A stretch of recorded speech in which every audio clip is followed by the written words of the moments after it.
I love Australia and I love Australia Day. Every year I celebrate with about 50 of my friends and neighbours, swimming in the river, the kids enjoy a massive slip and slide, we all enjoy a game of cricket in the paddock, and of course we throw some snags on the barbie. And growing up in Australia, we were always referred to as the lucky country. We were the envy of the whole world, the land down under, categorised as laid back and free, famous for our she'll be right mate attitude, ensuring everyone had a fair go. But what has happened to us? It's 2025 and women in Australia have no sex-based rights. We don't have any legal protections for a right to associate as women, no protections for sex-based spaces, services or sport. Some perverted males and their supporters are trampling all over our rights by claiming that sex is changeable and men are now somehow women. Many of us are in court for daring to speak the truth.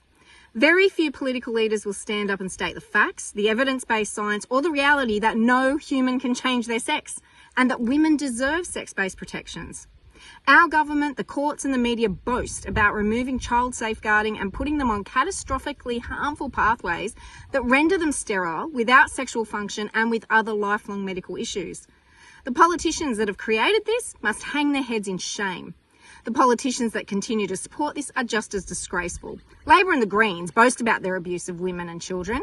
The Liberal Party are too gutless to stand up, bar a few exceptions like Claire Chandler or Alex Antic. Others like Jane Hume think these are fringe issues. Thankfully, the National Party, One Nation, the Libertarians have all stated their commitment to truth and reality, but they simply don't have the power or influence to effect much change. Australia is now being mocked by the world for our backward and harmful policies that deny women and children sex-based rights and protections. Well, enough is enough. As you celebrate all that is great this Australia Day, remember, it's you and I that make this country great. It's you and I who must daily remind these self-serving politicians they work for us and they're accountable to us.